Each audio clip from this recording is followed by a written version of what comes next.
Bupati Buleleng Nyoman Sucidre gelorakan semangat perubahan dengan menyerukan aksi nyata kepada seluruh lapisan masyarakat untuk lebih peduli dan aktif dalam menjaga kebersihan lingkungan, khususnya dalam pengelolaan sampah rumah tangga dan pengurangan plastik sekali pakai.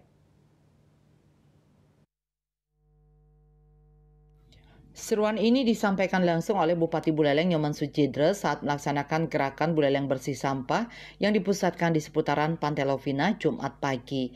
Kegiatan ini dilaksanakan serentak di berbagai titik pantai dan pasar tradisional. Aksi ini melibatkan berbagai elemen mulai dari OPD, TNI, Polri, komunitas lingkungan, hingga masyarakat umum. Ia menegaskan permasalahan sampah, terutama sampah plastik, adalah tantangan serius yang harus dihadapi bersama. Gerakan ini adalah titik tolak untuk membangun kesadaran bahwa solusi dimulai dari lingkungan kita sendiri. Kita akan melestarikan lingkungan. Nah, ternyata Bali dan Buleleng pada khususnya ini permasalahan sampah masih menjadi masalah kita bersama, khususnya penanganan masalah sampah plastik. Pada hari ini kita mulai gerakan Buleleng Bersih Sampah, baik itu sampah rumah tangga maupun sampah plastik yang memang masih banyak sekali yang belum terkelola dengan baik.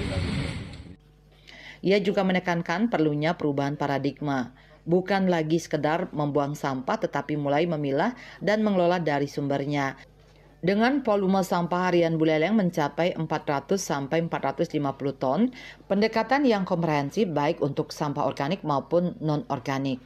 Kedepan, Pemkab Buleleng juga akan menyasar generasi muda melalui program edukasi kebersihan di sekolah-sekolah, termasuk kegiatan rutin bersih-bersih setiap hari Sabtu.